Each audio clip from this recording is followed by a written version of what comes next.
스가랴 14장 12절로 21절 말씀. 예루살렘을 친 모든 백성에게 여호와께서 내리실 재앙은 이러하니 곧 섰을 때에 그들의 살이 썩으며 그들의 눈동자가 눈구멍 속에서 썩으며 그들의 혀가 입 속에서 썩을 것이요 그날에 여호와께서 그들을 크게 요란하게 하시리니 피차 손으로 붙잡으며 피차 손으로 칠 것이며 유다도 예루살렘에서 싸우리니 이때에 사방에 있는 이방 나라들의 보화 곧 금, 은과 의복이 심히 많이 모여질 것이요 또 말과 노새와 낙타와 나귀와 그 진에 있는 모든 가축에게 미칠 재앙도 그 재앙과 같으리라. 예루살렘을 치러 왔던 이방 나라들 중에 남은 자가 해마다 올라와서 그 왕 만군의 여호와께 경배하며 초막절을 지킬 것이라. 땅에 있는 족속들 중에 그 왕 만군의 여호와께 경배하려 예루살렘에 올라오지 아니한 자들에게는 비를 내리지 아니하실 것인즉 만일 애굽 족속이 올라오지 아니할 때에는 비 내림이 있지 아니하리니 여호와께서 초막절을 지키러 올라오지 아니하는 이방 나라들의 사람을 치시는 재앙을 그에게 내리실 것이라. 애굽 사람이나 이방 나라 사람이나 초막을 지키러 올라오지 아니하는 자가 받을 벌이 그러하니라. 그날의 말방울에까지 여호와께 성결이라 기록될 것이라.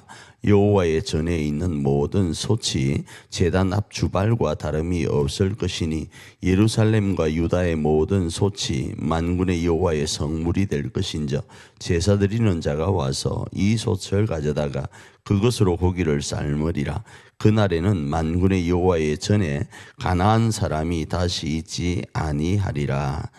지금까지 우리는 스가랴 14장까지의 말씀을 살펴보면서 성전 재건과 함께 예수 그리스도의 메시아 왕국에 대한 이야기를 나누었습니다. 그리고 오늘 14장 12절로부터는 이제 그 날이 오면 성전 재건과 함께 그와 연결되어 있는 메시아 왕국이 펼쳐지면 어떤 일들이 일어나는가? 그것은 주님이 재앙들로 대적자들을 치시겠다 이렇게 말씀을 해요. 두 번째로는 유다와 이스라엘 백성들, 그러니까 그들이 뒷짐만 지고 있던 사람들도 있었고 열심히 행하는 사람들도 있었고 그냥 의무적으로 단순히 책임감 때문에 의무적으로 행하던 그 모두가 합심하여서 하나님의 대적자들, 이스라엘을 공격하러 왔던 사람들을 공격하는 일들이 있을 것이다. 다시 말하면 하나님의 성전 재건과 나머지 부분들을 협력하여서 진행하는 일들이 있을 것이다. 이런 말씀을 하고, 세 번째로는 이제 적군들도 여호와께 나와서 여호와께 예배를 드리게 된다라는 거예요. 이 부분을 두 가지로 이해를 보편적으로 하는데, 그들이 하나님을 믿었다로 이해하기도 하고, 또 하나는 적군들이 하나님께 져서, 그러니까 이스라엘에게 져서 그 이스라엘의 그 신인 하나님께로 굴복한다라는 의미도 포함되어 있습니다. 어찌되었든 적군들이 하나님께로 나와서 여호와가 하나님 되심을 고백하는데, 그렇게 고백하지 않는 사람들에게는 일반 은총조차도 하나님께서는 주지 않겠다. 그래서 비를 내리지 않겠다. 오늘 본문은 이렇게 말씀하고, 그 날이 되면, 그러니까 성전 재건과 메시아 왕국이 이렇게 펼쳐지게 되면 말에 달려있는 방울이 있는데 그 방울조차도 여호와께 성결이라고 적혀질 정도로 하나님의 성결이 온전하게 열방 가운데, 나라 가운데 펼쳐질 것을 말씀을 합니다. 자, 이 말씀의 결론은 이겁니다. 성전을 재건하라라는 거예요. 그런데 그 성전 재건을 단순히 물리적인 성전 재건만이 아니라 하나님께 합당하시고 하나님이 거하실 만한 성전을 재건하라는 거예요.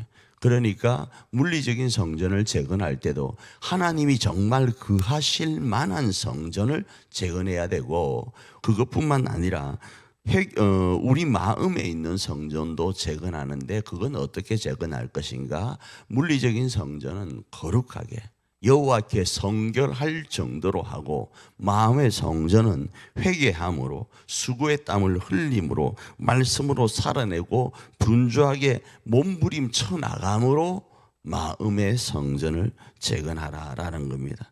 그래서 온전한 거룩이 마음의 성전이 되었던, 물리적인 성전이 되었던 그곳에 그 온전한 성결이, 온전한 거룩이 이루어지도록 하라라는 겁니다. 그러면 하나님께서는 너희가 그렇게 온전한 거룩 성결이 이루어지도록 몸부림치면서 하나님이 그 하도록 몸부림쳐 나갈 때 하나님께서 어느 곳이든 여호와께 성결이라는 역사가 일어나도록 하겠다라는 것이 이 스가랴 말씀이고, 이 말씀을 통해서 하나님께서는 성전 재건을 진행하고 있는 이들에게 용기를 주고 있는 거예요. 성전 재건이 끝난 게 아닙니다. 성전 재건을 하고 있는 이 이스라엘 백성들에게 위로와 용기를 주고 있다라는 겁니다.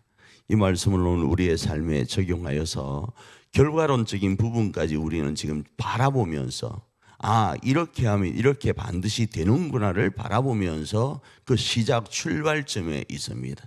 이 출발점을 우리가 지금 진행할 때 하나님께서는 용기를 주시고, 그 속에서 자칫 잘못하면 나쁜 길로 빠질 수 있는데, 그 나쁜 길은 이런 것이 나쁜 길이니까 그것으로 빠져서 그 어려움을 당하지 말고 오롯이 온전한 마음으로 하나님이 거할 성전을 재건하고 그리스도를 드러내는 성전이 되어서 거룩한 온전한 거룩을 이루어가라, 이렇게 우리 삶에 적용하기를 원하고, 그 속에서 오늘 하루도 이 한 하루가 단순히 주어진 것이 아니라 그 일을 이루라고 주어진 하루인 줄 믿고 그 말씀대로 승리하여서 하나님께 기쁨이 되고, 우리가 주님 앞에 섰을 때 부끄러움이 없는, 찬송가처럼 부끄러움이 없는 하나님의 사람으로 칭찬받기를 축복합니다.